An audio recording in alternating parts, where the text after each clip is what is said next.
Like I was saying, we're going to be looking at design in a holistic sense. So everything that we touch as marketers, as designers, as developers, as participants in this more digital world that we're living in. But first we have to go back to 1800s France. In the 1800s, France, specifically Paris, had become a particularly overcrowded place. They experienced a near 1 million increase in population between 1800 and 1850. The streets had become overcrowded. It was not a great place to live. And so the government of Paris instructed this guy, George Haussmann, to change Paris into more of a modern place. They wanted to move into the modern age, and to do so, asked him to destroy the very medieval boulevards that had made up Paris for centuries. So he really was the one that was behind the design of the Champs-Élysées and these like wide scapes that you see in Paris now, these super wide boulevards. The reason I bring up an example like this is to think about the environments that we live in and how civil engineering can impact social engineering. One of the reasons a decision like this was made was because Paris had a long history of riots and barricades specifically. You cannot barricade a very, very wide street. So instructed by Napoleon III, Haussmann went through and cleared out these areas, making it next to impossible for a civilian riot to take place again. It did bring Paris into the modern era, but not without criticism. So from Mark Twain, he is annihilating the crooked streets and building in their stead noble boulevards as straight as an arrow, avenues which a cannonball could traverse from end to end without meeting an obstruction more irresistible than the flesh and bones of men. This sort of civil engineering came with a lot of criticism. Again, it was instructed by the government of France to move forward with this to prevent any further riots from happening. Similarly, civil engineering has been used in the US to change certain social dynamics. This isn't always intentional, but it does have these larger impacts when you look at it from decade to decade. If you're from New York State, which a lot of you raise your hands and are, you might recognize our friend Bobby Moses here. This is an example of civil engineering by way of social engineering at its finest.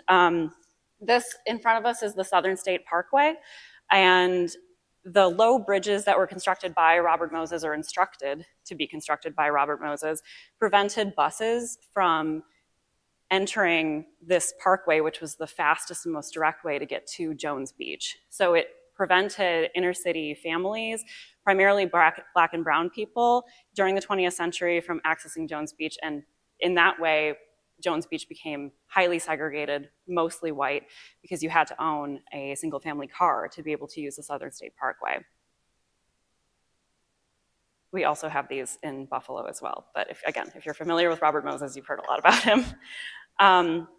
Hostile architecture is another example of civil engineering in this fashion. It is specifically designed as a way to be a means to an end. You don't want as many homeless people sleeping on the streets, so we're going to construct park benches that prevent people from doing so. However, it has these long-term detrimental effects when you're looking at it from a macro lens.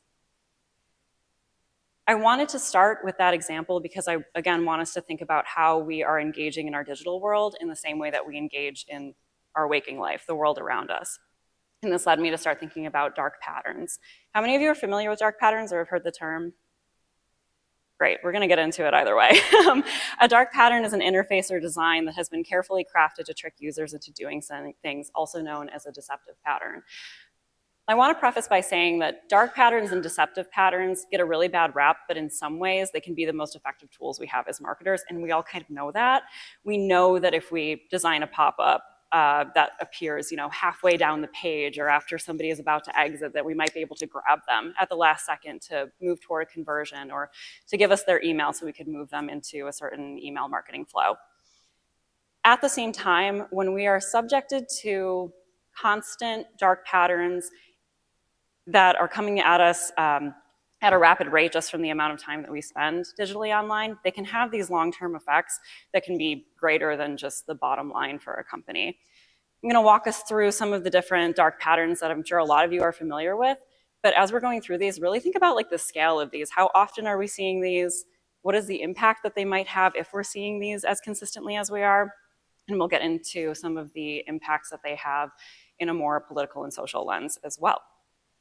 So here are just a few, just listing out a couple of dark patterns that you guys might be familiar with. Disguised as, fake social proof, fake urgency, obstruction, pre-selection, sneaking, all of these are just like, wow, like it sounds really bad, because it is, but it'll get better. Button pre-selection and button design is a very common one. These are so annoying. It's as soon as you're trying to unsubscribe from something, you think you hit that unsubscribe button, and then all of a sudden you get an email from the thing that you thought you unsubscribed from like 2 hours later, and you're like, what? Like, how did that even happen? Well, it's by design, of course. You have the option to quit, but instead it's prioritized from a design standpoint to have you just stay within that feedback loop, or even the radio button selection, the example that I have that way up there of adjusting your email settings, but instead it's like, no, you should keep sending me emails. So it's something that is framed as a way of like, oh, we have the customer making a decision for themselves, but it's designed in such a way where that split-second decision that you think you're making is actually pushing you in a different direction. Forced continuity, also a very frustrating one. To use a 14-day trial, they insist that you put in your credit card. They make it very difficult to cancel. It's a form of obstruction. And you forget to cancel, or you can't remember what credit card you used, or there's some verification that makes it hard for you to end your trial. So you end up paying for something for months and months, and it's too much of a hassle to get rid of it. Confirm shaming. This is used in a lot of web copy. I'm guilty of using it too because it is kind of effective. But rather than just suggesting, no, I'm not really interested in entering my email for marketing purposes, we'll add copy like, no thanks, I'm not into saving, or like, no, I'd rather kill myself than save 25%. So like adding things like that in. These are some great examples of it. Google used to love using it. They've kind of moved away because they're afraid of being slapped on the wrist finally. Emotional impulse manipulation. Sometimes these things are real. The frequently bought together things, there's a lot of great tools. Bold, for example, on Shopify has a great app that actually pulls from your data to be able to tell like what people are buying. But there is something emotionally manipulative about it, especially if you're adding these like countdowns onto it. It's just this urgency that doesn't really exist.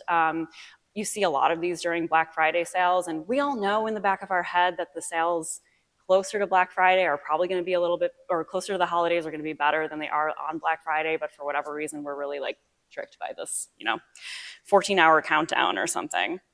And this is like really their goal, is that they want to convince you that saving 25% is more important than water. Sometimes it is though, honestly.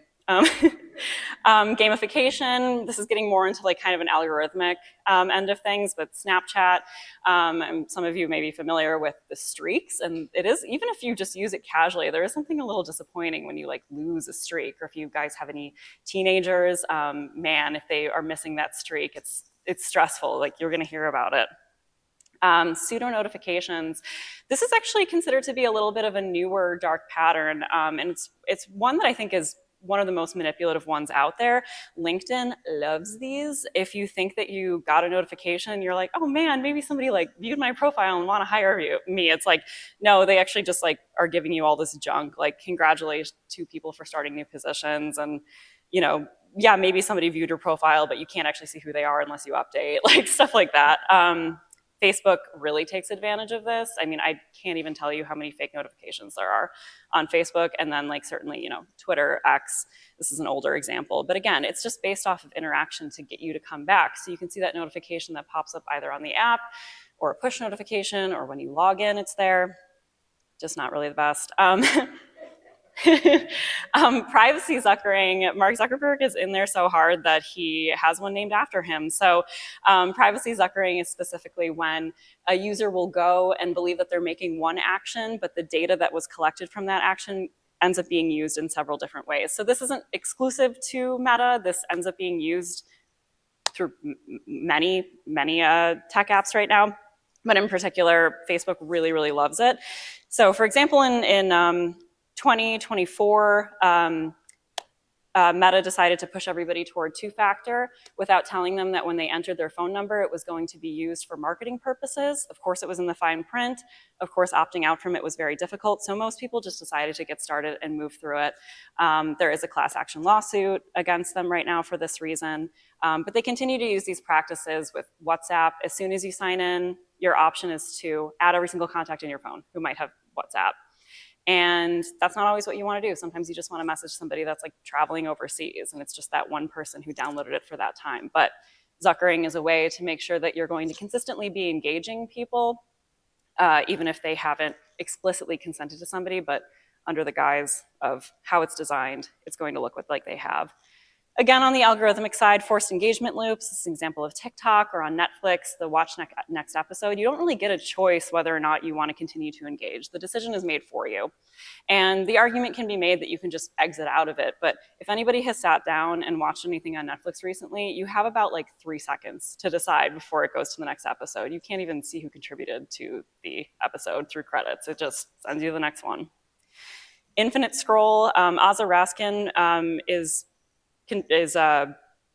the inventor of infinite scroll, which was originally on X, and he hates it. He's been very outspoken about the issues with dark patterns. And a tweet from him, one of my lessons from infinite scroll, that optimizing something for ease of use does not mean the best for user or humanity. This is getting more into the meat of what I wanted to talk about today when it comes to what these patterns and design choices do for the end user. And one of those things is manipulative personalization that exists within algorithmic patterns, but is something that ends up being very problematic in the long run. So manipulative personalization is when a system tailors its content to match you personally. And again, as marketers, that can be the best option possible. We know the type of people we're going after, we know what kind of content they're going to respond to. But at the same time, if you're only seeing things that are hyper curated to you, you kind of eliminate a lot of other possibilities. And we can minimize it by saying, okay, I mean, if we're just showing them a shirt that they like and shoes that would match with it because they fall into that demographic that I'm looking for, that's great. But when we have these algorithms and design choices that are extending into political and ideological decisions, this is where it becomes incredibly problematic if you're only being exposed to a certain select feed with information that is personally curated for you at all times. This can lead to, there's a correlation between these ideological bubbles and political polarization when it comes to manipulative personalization. You end up, again, as I said, being shoved down a pathway either on YouTube or through different social media algorithms that force you to the confines of what you're used to, a constant feedback loop of things that agree with you. And of course, that can go down political polarization and radicalization, which is certainly something that we've seen in the United States. This guy's really manipulative. I don't know if any of you use Duolingo. This is where personalization and manipulation can get into quite a gray area. If you use Duolingo, you are subject to, and if you don't log in enough, then you see this guy crying constantly. He wants you back, he misses you so much, you've disappointed him. It like hurts my feelings. And it is a form of manipulation, even though it's something that's a little bit more positive or jokey, like, hey, we're just like trying to learn Spanish. There is a lot of emotional manipulation that's happening here, and that's where we kind of hit a gray area with, okay, I'm learning a language, but the goal for them is really to get me on the app, because that is how this company makes money. He's so impactful that they killed him, and then they brought him back. And this has been a huge part of Duolingo's marketing scheme. It's something that Gen Z and Gen Alpha are particularly familiar with in a way that they've embraced this kind of emotional manipulation within advertising to the point that they're like, we'll just lean into it. Is that for better or worse? Are they actually taking control of the system, or is it just kind of feeding the beast of knowing that these systems are actually harming us in some way? Dark patterns are present in the majority of apps and websites that we use. In 2022, a European Commission report revealed an increase from 2019 that 97% of popular apps used by EU consumers displayed dark patterns. This number has continued to rise. This is just the most recent data that we have that's been vetted. And to make something a dark pattern, it has to be intentionally designed, it has to shape behavior below user awareness, and most importantly, it reduces user autonomy. We are, as marketers and designers, trying to lean toward a bottom line with most of what our clients are trying to do. But when you're making these decisions and they're existing at every single phase of a user interaction, it does reduce autonomy. And we are kind of going after these primal instincts, maybe not for the best. So what's the impact besides the fact that like some of these dark patterns can increase bottom line? The impact is that our digital spaces determine how we treat each other, how we interact through the world, and how we experience the world. As I mentioned in the beginning, civil engineering can impact social engineering. And in this way, as computer engineers, as developers, as designers, how we're existing in our digital spaces has a direct impact on how we are experiencing the world. A study from University of Luxembourg, and this is literally the title, "I am definitely manipulated, even when I'm aware of it, it's ridiculous." That's a great title. Put different dark pattern examples in front of about 400 participants. Some of those participants had a background in UX, some of them didn't. It was a really wide range of ages. These were some of the examples that they showed them of confirm shaming, false hierarchy, limited time messaging, some of the examples I mentioned in the beginning. What was particularly interesting about this is that even though some of these participants had experience working with UX within digital systems, working with dark patterns, despite their ability to recognize it, it didn't change the fact that they felt manipulated and often went in the direction of what the prompt was telling them to do. What was most interesting about the findings from this study is that the majority of participants responded with a feeling of learned helplessness. How many of you are familiar with the term learned helplessness? Especially if you're in the education space within the last 10 years, this is a conversation that has been very prevalent. Learned helplessness occurs when a person has experienced repeated challenges and has led them to believe that they don't have control over their situation. One of the reasons why we're seeing such an increase in learned helplessness in the United States right now, especially with younger people, is because of the amount that the attention economy demands from them and the amount of coercion that they're feeling from these different notifications, pop-ups, these dark patterns that they are consistently subjected to. Constant stimuli affects cognitive function, and when your cognitive function decreases, you are more likely to move into this learned helpless space that has actually been used as an interrogation technique by the CIA. So when we're thinking about design patterns and dark patterns, it's not just, oh, I'm gonna add a pop-up to my website, because that's just your website. Think about how much we're dealing with on a daily basis as soon as you open your phone, the horrors of opening your phone, and the amount of stimuli that you're getting fed. And of course, we know if anybody has young people in their lives, that is just to the max. As adults, we haven't had as much exposure within the digital space as kids have starting to grow up. And so this constant coercion, this constant poking is something that has reduced cognitive function in one way or another. That leads them into a feeling of learned helplessness. Other effects of learned helplessness exist within the workplace. If people feel that they are subject to using digital tools that they're not familiar with, it can lead to learned helplessness. This is especially prevalent among older adults who, similar to younger adults, have expressed this concern of learned helplessness, which is why we also see more of a lean to political polarization with older adults and younger adults than we do with a middle group that has more experience discerning what is true and what is false in digital spaces. And how does that learned helplessness affect political efficacy? So I'm sorry to take us back to economics class, but political efficacy is the citizens' trust in the ability to change the government and the belief that they can understand and influence political affairs. Learned helplessness has been proven to decrease political efficacy, to decrease political engagement, to increase conspiratorial thinking, and to reduce collective action, because it forces people into believing that they don't actually have an impact in the society and the world that they live in. Okay, so what does this have to do with design and marketing? I'm sure you're just like, okay, thank you, like I feel really bad right now, and I'm like, well, you should. But, but I think that as I've tried to tie back multiple times, specifically what dark patterns are very, very good at is increasing consumer spending. So between 1970 and 2024, adjusted for inflation, consumer spending average in the United States has increased by 123%. That's a lot.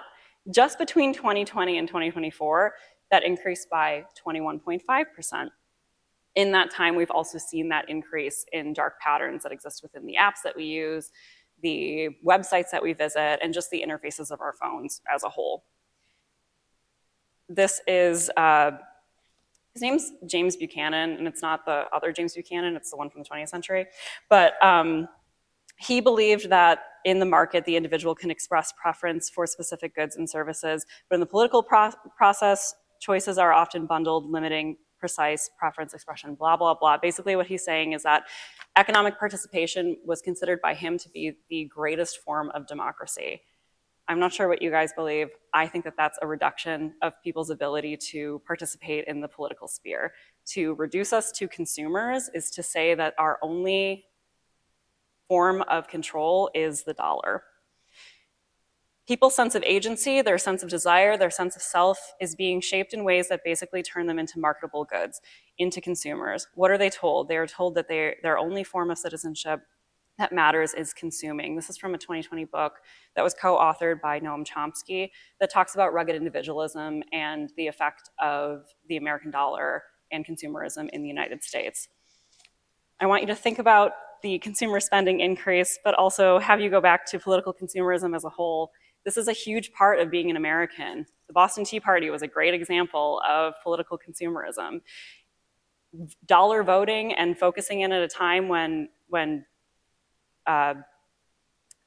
civilians feel like they don't have any control, this is a great way to kind of push back on a larger system and to show that you're not going to stand for something anymore. The issue is when it's repeatedly used without additional engaged political participation. There has been an estimated rise of corporate boycotts in the United States, a significant amount, over 1,000% within the last 40 years. At the same time, political efficacy for that same period has decreased. To engage participation for any sort of activist event, you have to have at least 3.5 of the population engaged. However, if we're dealing in these ideological echo chambers that prevents any sort of mass action from taking place, this 3.5% is very, very hard to get to. So that's why you're starting to see, and we've especially seen it over the last couple of years, an increase in people engaging in, I'm not going to shop on Amazon, I'm not going to shop at Walmart, I'm going to engage in these corporate boycotts because my elected official isn't listening to me, because there is no way that I can engage unless I'm pulling my dollars away from something that matters to me. At the same time, a rise in authoritarianism has also mirrored a rise in dark patterns. A lot of governments are using these manipulative tools to engage their civilians in propaganda, and this is something that most tech companies have not backed away from. It's something that Russia and China in particular actively use to share propaganda with their civilians. And through this same rise in authoritarianism, we also see a decrease in nonviolent campaign success rate. As we move further into our ideological bubbles, we are losing the ability to get together that 3.5% to engage politically and to really make massive change on a political level that exists outside of our dollar. Another issue with existing in these sorts of digital spaces that are largely determined by these dark patterns is that bots are the ones that are engaging with the majority of the content that's out there right now and facilitating these, honestly, results that aren't accurate. These governments like China and Russia will engage with these bot farms to gain traction on propaganda or to push certain ideological and political perspectives that wouldn't necessarily gain traction otherwise. So not only are we getting pushed more into these ideological spheres based on the content that we're consuming, but a lot of it is not true and not actually engaged with by regular human beings. So what does this mean if we move into a phase that has AI at the center of it, especially when it comes to content creation? This is a company called Captions that has a tool called Mirage. What Mirage does is allow you to create an AI doppelganger in some cases, or an AI avatar that you can change the appearance, the voice, you can give it a script. And this is all kind of pushing toward the direction of like, hey, you can use these for ads. You don't have to pay influencers anymore. I was going to share a video in this. The results are pretty uncanny just for its initial launch. I don't know if you guys have seen anything of this. It's been a pretty popular post on LinkedIn over the last couple of weeks. But when we think about how we're engaging on social media and how we're engaging within the political space, once we start consuming more content that is created from these AI doppelgangers, what exactly does that mean for our own political participation, especially if we don't know who's actually behind these, and especially if it becomes so uncanny that we really cannot tell the difference? The uncanny valley ends up disappearing. We exist in a space that's more like a digital panopticon. So this concept was used in the 1700s to describe being in a prison and having the guards at the center and making sure that they were able to see what the prisoners were doing at any given time.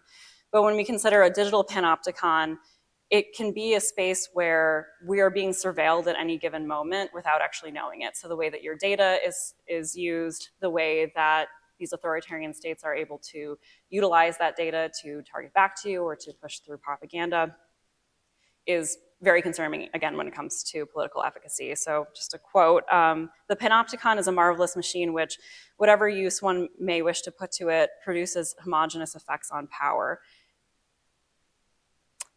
There's a linear track between surveillance technology and advertising.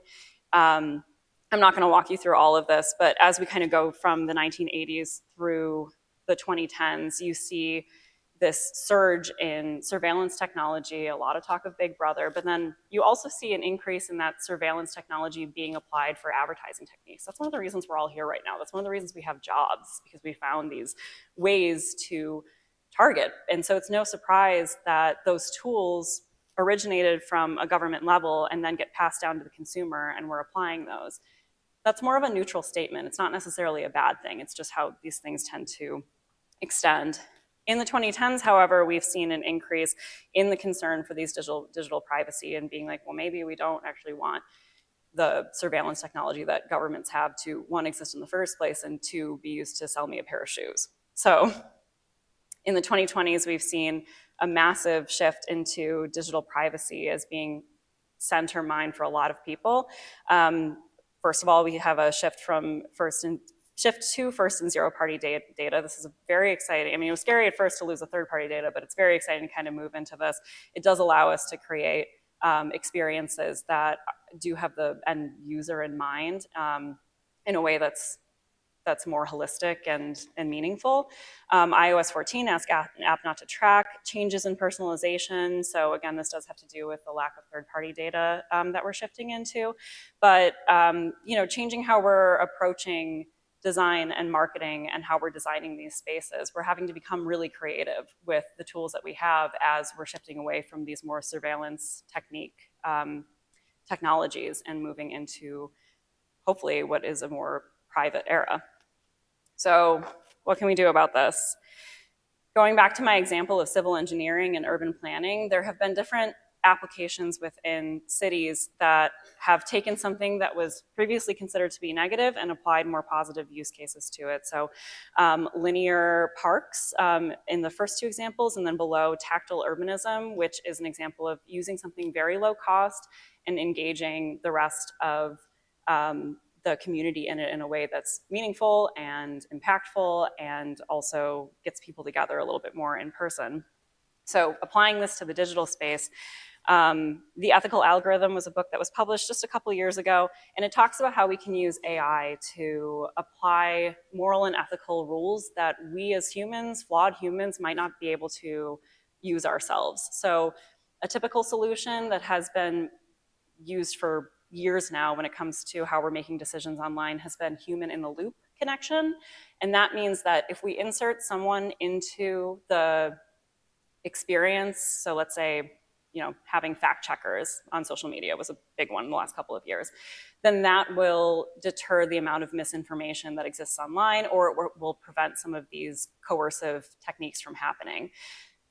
What Michael Kearns and Aaron Roth argue is instead, as humans are flawed, we should instead find a moral middle ground, or hopefully not a middle ground, hopefully we can all agree on morals and ethics in here, but and then apply that to AI to enforce for us. There are a lot of holes in this. I think it would involve us believing that AI would listen to us as it kind of evolves, and we found in a lot of cases that that doesn't tend to be the case. But as we continue to kind of extend ourselves into this digital space, it's something that could be worth trying, especially as more of our lives become digital. They broke it down into FATE, which is fairness, accuracy, transparency, and ethics. And those are the 4 steps that you have to look for when you're designing a system that's going to enforce any sort of moral or ethical rules onto a digital experience. Expose is a company that's doing exactly this. So the bot farms that I mentioned previously that are being used by authoritarian governments, Expose goes after and counters them and shuts down these uses within social media. So this is happening right now using AI to enforce moral and ethical rules. And we can also counter dark patterns with bright patterns.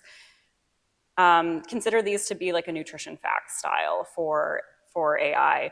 So much so that certain governments, New York City actually is using this nutrition facts label to show different data sets and to just explain a little bit more about the information that they're collecting and how it's being used.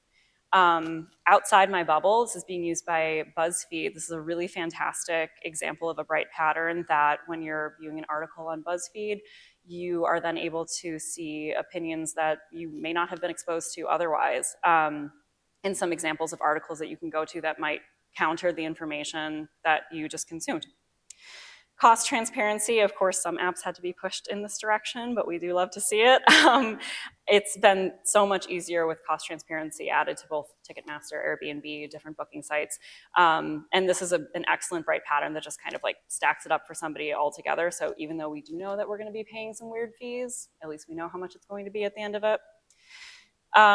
As a design suggestion, if you have a product recommendation tool, a loading bar can appear saying, we're matching your preferences with the characteristics of products in our database, and really just handing the customer the information that they need. Like, hey, are you wondering how our data is being used to recommend you this t-shirt?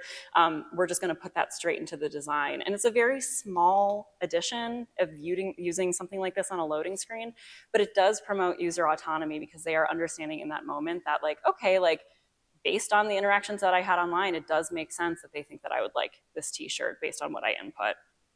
Screen time limits is a really great bright pattern that a lot of us are familiar with. I know that you always hit ignore limit, but it is still a bright pattern.